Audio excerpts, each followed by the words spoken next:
جهنم ولهم عذاب الحريق ولهم عذاب الحريق ولهم عذاب الحريق ولهم عذاب الحريق ولهم عذاب الحريق ولهم عذاب الحريق ولهم عذاب الحريق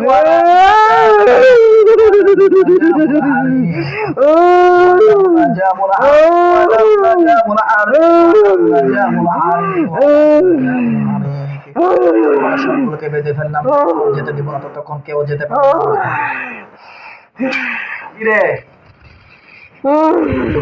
নাম কি কর?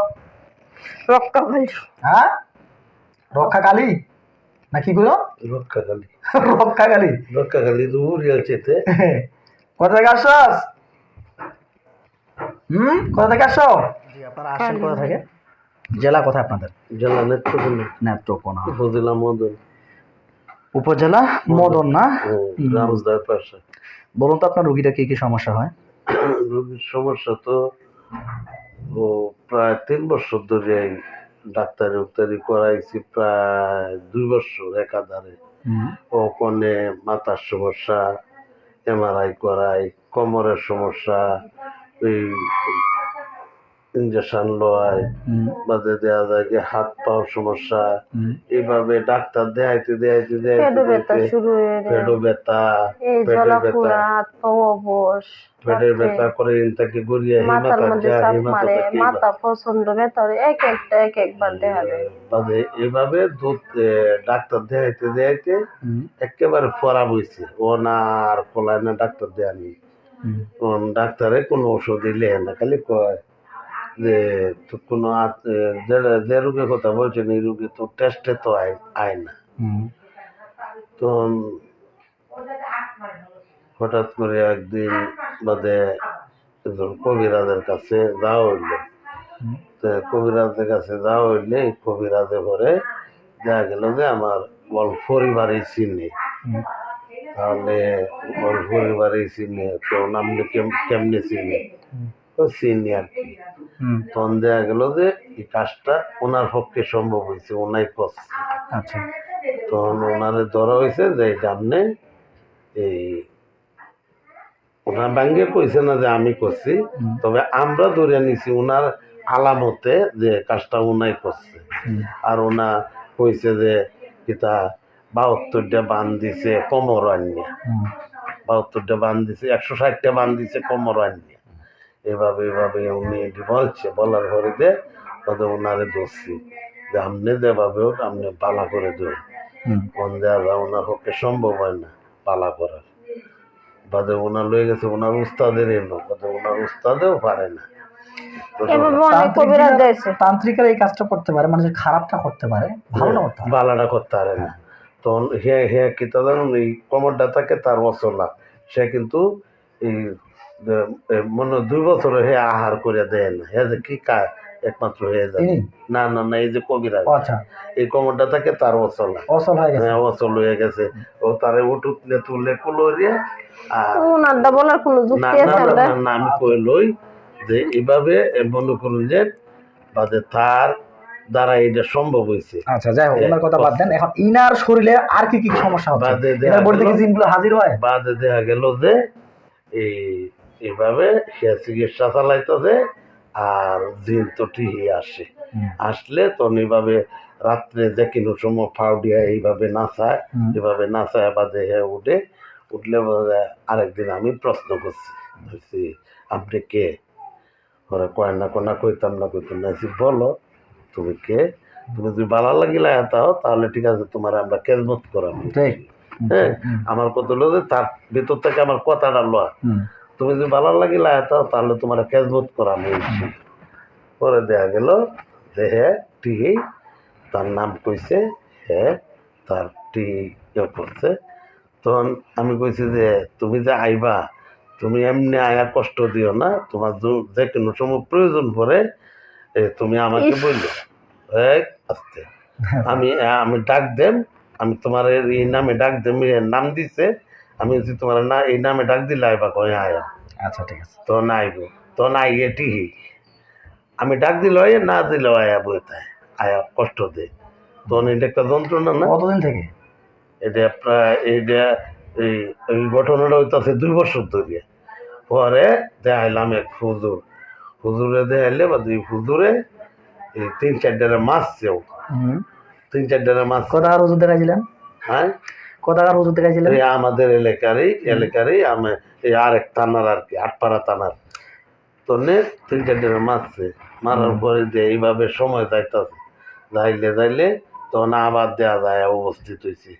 তখন উনির কাছে গেলে পরে উনি দেখা যায় এক কথা বলছে, আমি সবার কাছে যাই, আমি সুস্থই না, আমি অসুস্থই হয়ে যাই, মানে ওই অবস্থায় এই অবস্থায় এই কয়দিনের অবস্থা। আচ্ছা, তুমি অত সঠিক নাও কেন? 3 বছর ওনার শোনার দরকার, আমি যে কত কষ্ট পাই এই বুঝতে পারছি। এটা আমার আপনার বলতে মনে হবে। অনেক কষ্ট, এবং কি অনেকদিন থেকে এই সমস্যাগুলো ভুগতেছেন, অনেক কবিরাজ দেখাচ্ছেন, কোনো ফলাফল পাচ্ছেন না, এই হলো বিষয়। জি, আচ্ছা, আমরা কিন্তু ওনার উপরে দাওয়া এবং দোয়া দুটোই চালাবো, জি, ঠিক আছে, যেন উনি পরিপূর্ণ চতুর্দিক থেকে সুস্থ হয়ে আসে এই জন্য। হ্যাঁ, আচ্ছা, আমি আপনাকে একটু কথা বলি, যে এই 3 বছর আগে উনি কি কোনো প্রকার কষ্ট পেয়েছিল?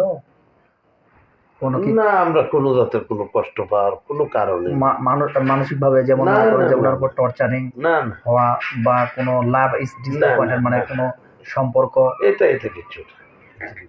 এরকম কোনো কিছু? না, আমাদের ফ্যামিলি একবার সুস্থ ফ্যামিলি, আল্লাহ। তবে আপনি একটু বলুন তো, আপনার স্বামীকে নিয়ে বা অন্যান্য কোনো বিষয় নিয়ে টেনশন না, করছেন? না, না, না, কোনো টেনশন নাই আমার এমনিতেই এইটা যখন দেখা দেয়, বিভিন্ন রোগে যখন দেখা দেয়, তখন আমার টেনশন হয় যে আমি মরে যাই, আমি আর বাঁচতাম না, আমার এই অবস্থা কেড়ে, আমার শরীর কিতা করতেছে, আমার বিভিন্ন রোগে আক্রমণ করে, তখন আমি এই টেনশনটা করি, এই ভয়গুলো পান? এই ভয় পাই আমি গাড়ি ঘোড়াতে চলে, আমি হইতে যাই এবার অ্যাক্সিডেন্ট মূল যে সময় ছিল হুজুর, যে মূল আইছিল, হঠাৎ করে একদিন রাত্রে কসে গীতায় ও আমি ওনার পাশে তো শুয়ে রয়েছি, ওনাকে কসে আমার বাচ্চার আর উপরিতে 2টা বাচ্চার উপর দেয়া একটা শিক্ষা মেরে ভাল দেখে পড়ে থাকে, ওপরে খাটের এই মাথা গেছে। তারপর পরে তখন আমি করলাম যে এটা কি তুমি, আমি ওর সাথে হাত উঠতেছি, এটা কি করলা? তখন অনেক সময় পরে তাদের যে আমারে খালো একটা কি জিনিসে জানি বা চাপড়ায় ধরতেছে, ধরে আলতাছে, তখন আমি চিৎকার মারে ধরছি। তা আমি এই যে বাচ্চাটি উঠিতে হাল মারে আইলা, এই যে তার আক্রমণ শুরু হয়। হ্যাঁ, মানে ওই কালো ছায়া দেখে আপনি ভয় পাওয়ার পর থেকে এই সমস্যা, তাই তো? এই তো মেইন প্রবলেমটা এখানেই আমি বুঝতে পারছি, যে যখন উনি এই জিনিসটা দেখতে পেয়েছে তারপর থেকে সে ভয় পেয়ে গেছে, ভয় পাওয়ার পর থেকেই তার শরীরের ভিতরে এই সময় রোগ সৃষ্টি হয়ে যাচ্ছে, এই সমস্যা এটার ওষুধ খাই এটা ধরে, এটার ওষুধ খাই এটা ধরে। আচ্ছা, একের পর এক আমি এটা বুঝতে চাচ্ছিলাম যে ওনার মেইন প্রবলেমটা কোথা থেকে এই তো আমি কথা না করলে তো কথা বাইরে হয় না। আচ্ছা, ঠিক আছে, ধন্যবাদ। তাহলে ইনশাআল্লাহ চিকিৎসা শুরু করি নাকি? আচ্ছা, কতদিন ধরে? 3 বছর ধরে সমস্যা? জি, আবার রাত্রে মিষ্টি খাইতে চায়, মিষ্টি আবার খায়। মিষ্টি খায় না? মিষ্টি কি পছন্দ ওনার? হ্যাঁ, মিষ্টি পছন্দ আছে, মিষ্টি পছন্দ আছে, বা রাত্রে ভাতও খাইব, ঘুম থেকে উঠতে ভাত খাইব। এইটাই তোমার চাইতেছে যে মিষ্টি পছন্দ না? আচ্ছা, সারাদিন কিচ্ছু খাইতাম না, কিন্তু রাত্রে ভাতও খাই, আমার পিপাসা কম, পানি খুব কম খায়, পানি কম খাই। খুব টেনশন করেন যে আমি সুস্থ হব কি না, সুস্থ হব না, মরে যাই, মরে যাব, ভিতরে যখন একটা ছাপ মারে, বুকটা যখন জ্বালা করে, মরে যাওয়ার ভয়। জি, ওকে, টেনশন কিছু নেই, আল্লাহর মতো সুস্থ হয়ে আসবে। হ্যাঁ, আর রাত্রে বেশি বাড়ে, এখন এই ফাউডির থেকে অবশ হয়ে যায়, আটটি কামড়ায়, ফাউডি কামড়ায়, আর এর থেকে অবশ হয়ে যায় রাত্রে, এখন কয়দিন ধরে রাত্রে বেশি।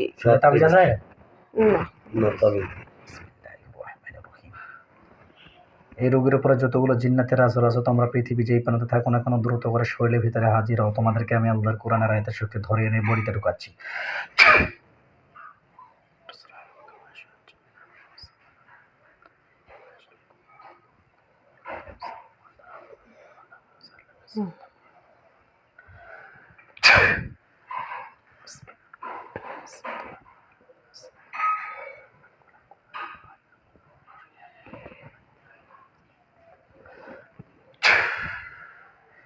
হাজির হয়ে কথা বলো আমার সঙ্গে, দ্রুত করে পরিপূর্ণ বডিতে হাজির হও।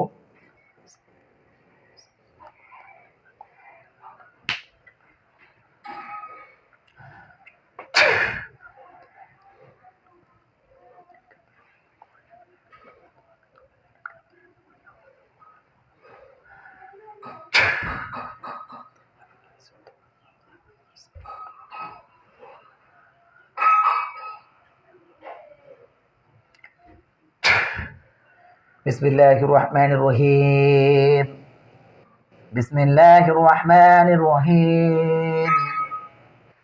বিসমিল্লাহির রহমানির রহিম বিসমিল্লাহির রহমানির রহিম বিসমিল্লাহির রহমানির রহিম বিসমিল্লাহির রহমানির রহিম বিসমিল্লাহির রহমানির রহিম বিসমিল্লাহির রহমানির রহিম إن الذين فاطر المؤمنين والمؤمنات ثم لم يتوبوا فلهم عذاب جهنم ولهم عذاب الحريق ولهم عذاب الحريق ولهم عذاب الحريق ولهم عذاب الحريق ولهم عذاب الحريق ولهم عذاب الحريق ولهم عذاب الحريق ولهم عذاب الحريق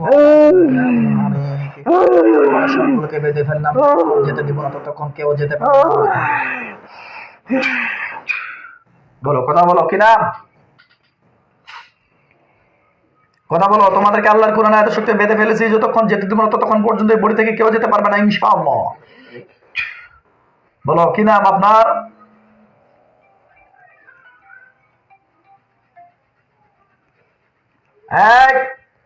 দাও, কি নাম? নাম কি রে? নাম কি? রক্ষাকালী।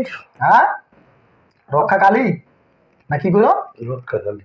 রক্ষাকালী, রক্ষাকালী দূর যেতে। কোথা থেকে আসছস?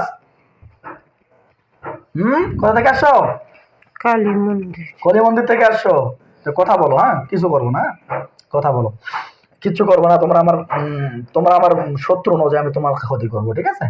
আমরা নির্ভয়ে কথা বলি, নির্ভয়ে কথা বলো। সদায় বসো দেখি, সদায় বসো। তোমরা রক্ষাকালী কয়জন আছো?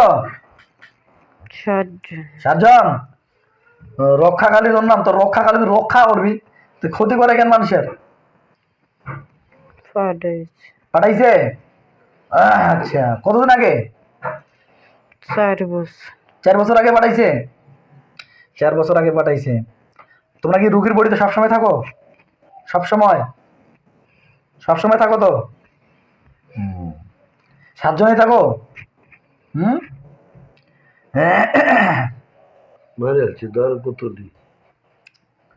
রুগীর বডিতে জিন হাজির হয়নি এখনো জিন হাজির হয়নি বডিতে। হাজির হয়েছে না, না, এটা উনি নিজে ইচ্ছা করতেছে। এই কাজটা উনি নিজে ইচ্ছা করতেছে। কিন্তু এটা একটা রোগ, এটা মনের রোগ বলা হয়। এটা বলা হয় মনের রোগ। ওনার বডিতে জিন নেই, কিন্তু উনি ভাবতেছে ওনার বডিতে জিন আছে। উনি ভাবতেছে ওনার বডিতে জিন আছে, কিন্তু ওনার বডিতে জিন নেই। কিন্তু এটা হচ্ছে যাকে বলে মনোরোগ সমস্যা। আমি কি বলেছি? আমি আপনাদেরকে জিন জাদুর চিকিৎসা করি এবং কি আমি মনোরোগ নিয়ে পড়ালেখা করতেছি। ইনি মনে করতেছে ইনার বডিতে জিন আছে, কিন্তু উনি কিন্তু ইচ্ছাকৃত করতেছে না, ইচ্ছাকৃতভাবে করতেছে না। উনি কিন্তু এটা ইচ্ছাকৃতভাবে করতেছে না, উনি কিন্তু ইচ্ছাকৃতভাবে করতেছে না, জিনও না ওনার বডিতে। কিন্তু ওনার মন থেকে এটা একটা সিমটম চলে আসতেছে যে ওনার ভিতরে একটা রোগ সৃষ্টি হবে, বডিতে জিন হয়ে জিরো হয়েছে। আবার সোজায় বসেন। এটা মনোরোগ সমস্যা, ঠিক আছে? উনি কিন্তু আমাদের সব কথা শুনতে পাচ্ছে, বুঝতে পারতেছে, সব কিছু শুনতে পাচ্ছে, আমাদের সব কথা শুনতে পাচ্ছে, সব বিষয় বুঝতে পারতেছে। ইনাকে এখান থেকে বের হয়ে আসতে হবে, এখান থেকে বের হয়ে আসতে হবে। যে উনি যতদিন ভাববে যে আমার বডিতে জিন আছে, ততদিন উনি সুস্থ হতে পারবেন। আপনি যতই কবিরাজ দেখান, একটা নয়, আপনি 100টা কবিরাজ দেখান, তো রোগীকে সুস্থ করতে পারবেন না। কারণ ওনার তো জিন নেই বডিতে। ওনার বডিতে যদি জিন না থাকে, তো আপনি সুস্থ করবেন কিভাবে? বুঝেন নাই? বুঝছি। এটা যাকে বলা হয় মনোরোগ বিশেষ, ওইগুলো হচ্ছে মনের রোগ সমস্যা। আমি আপনাকে এই জন্য বললাম যে রোগীর বডিতে জিন নেই। কেন বললাম? যে উনি কিন্তু এটা ইচ্ছাকৃতভাবে করতেছে।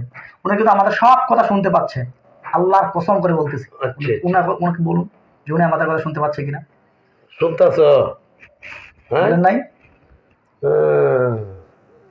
এটা জাস্ট উনাকে উনি যদি ইচ্ছাকৃত হবে যতক্ষণ পর্যন্ত বলবে না, মন থেকে বলবে না যে আমার বডিতে জিন আছে, ততক্ষণ পর্যন্ত উনি সুস্থ হতে কখনোই পারবে না।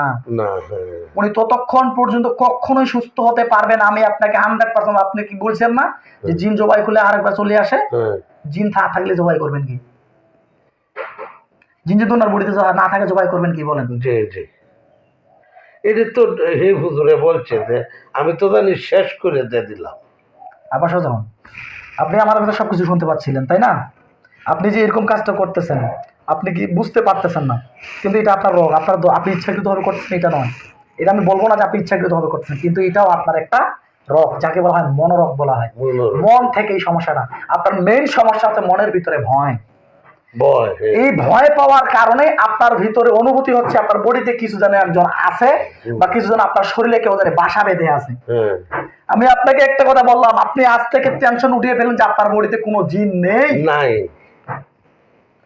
এই টেনশন যদি উঠিয়ে ফেলতে পারেন তাহলে কিন্তু আপনি সুস্থ হবেন। আর যদি আপনি এখান থেকে বের হয়ে না আসতে পারেন তাহলে কখনোই আপনি সুস্থ হতে পারবেন না। তবে এই যে আমার একটা প্রতিষ্ঠান আছে ইটবাটা, প্রতিষ্ঠানে গেলে যে হঠাৎ করে প্রতিষ্ঠানকে বালাতা গেল হঠাৎ করে বডিতে হাজির হয়ে যায়।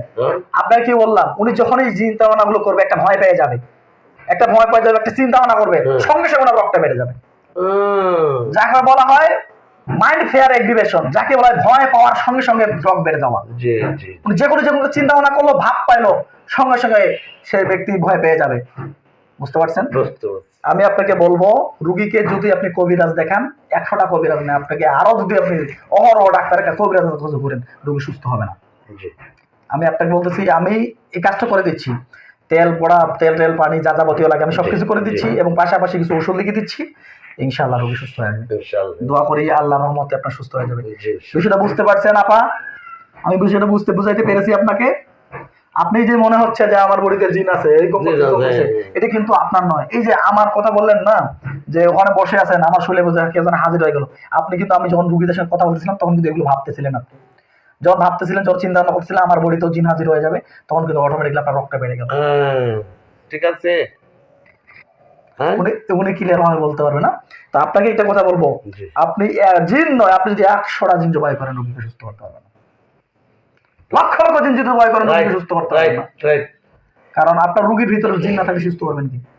বুঝলেন নাই? যাকে বলা হয় মনোরোগ, এই মনের রোগ থেকে এই সমস্যা, মাইন্ড ফেয়ার, উনি ভয় পেলে এই সমস্যাটা ওনার বাড়ে। এটা আমারে হুজুর, আমার অলিউল্লাহ হুজুরে বলছিল এই কথাটা। অলিউল্লাহকে আমাদের আরেকটা নার আর কি, যে হুজুরে আগে জিন্দি শেষ করছে, এই হুজুরে বলছিল যে 100% আমি গ্যারেন্টি দিলাম। উনি কি অনলাইনে কাজ করে? অনলাইনে কাজ করে না, তবে উনি এই এলাকা ভিত্তিতে করে আর কি, বা বিভিন্ন জায়গায় যায় নেওয়ায় মানুষে। তো পাশাপাশি অন্য কোনো কাজ করে? অন্য কোনো কাজ বলতে ওনার মাদ্রাসা আছে। আচ্ছা, আলহামদুলিল্লাহ। ওনার মাদ্রাসা আছে, এই 2-3টা মাদ্রাসা ওনার। হ্যাঁ, তা আমি আপনাকে বলবো আপনি 9টার সাথে থাকুন। আজকে আসেন, 3 মাস পরে আরেকবার আসবেন, 3 মাস পরে দেখবেন যে আপনার রোগী সুস্থ হয়ে গেছে আলহামদুলিল্লাহ, ইনশাআল্লাহ। টেনশনে কিচ্ছু নেই। আমি আপনাকে বলেছি মনের সমস্যা, ভিতরের সমস্যা, সব সমস্যা ক্লিয়ার করে আনবো, টেনশনে কিচ্ছু। ঠিক আছে, ওকে, জাযাক আল্লাহ খাইরান। দোয়া করি আল্লাহ আপনাকে সুস্থ রাখুক। বিশ্বাস হয়েছে? বিষয়টা বুঝতে পেরেছেন? বিষয়টা কি বুঝতে পেরেছেন আপা? এই যে মনের ভিতরে ছন্দ, এটাকে আপনাকে বের হতে আসতে হবে। এটার ভিতর থেকে আপনাকে বের হয়ে আসতে হবে। এই ভিতর থেকে যতক্ষণ পর্যন্ত আপনি বের হয়ে আসতে পারবেন না, ততক্ষণ পর্যন্ত আপনি সুস্থ হতে পারবেন না। বুঝছো? তুমি ততক্ষণ পর্যন্ত কোনো সুস্থ হতে পারবেন না। তুমি এই ভিডিওটা নিয়ে মাথা নিলে তোমার এই রোগে দেয়া দিব। ঠিক আছে, এই রোগে দেয়া মাইন্ড ফেয়ার এগ্রিভেশন, যখনই ভয় পাবেন তখন আপনার সমস্যাটা বাড়বে, যাকে বলা হয় মনোরোগ। যাকে মনের ভিতরে সমস্যা, আমার ভিতরে সমস্যা আছে, মনের ভিতরে সমস্যা আছে, আমি সুস্থ হবো কিভাবে? কালিকো আমারে করিয়ালছে তো শেষ করলাম, শেষ হইলো। দর্শক, আমরা দেখতে পেলাম বোনটির, আমরা এইভাবে সঠিকভাবে দেখলাম এই বোনটিকে। বিশেষ করে আমি আরো আপনাকে বলবো, যারা নতুন চিকিৎসক হচ্ছেন এগুলো থেকে জানতে হবে যে যদি আমরা একটা রুগীকে চিনতে না পারি, সে রুগীকে কখনো সুস্থ করতে পারবো না। দোয়া করি আমার এই বোনটি যেন পরিপূর্ণ সুস্থ হয়ে যায়। আমি এই বোনটির উপর এখন দোয়া এবং দাওয়া দুটোই প্রয়োগ করবো। আশা করা যায় 3 মাসের মধ্যে রুগী সুস্থ হয়ে আসবে ইনশাআল্লাহ। দোয়া করি সকলে ভালো থাকবেন। আসসালামু আলাইকুম।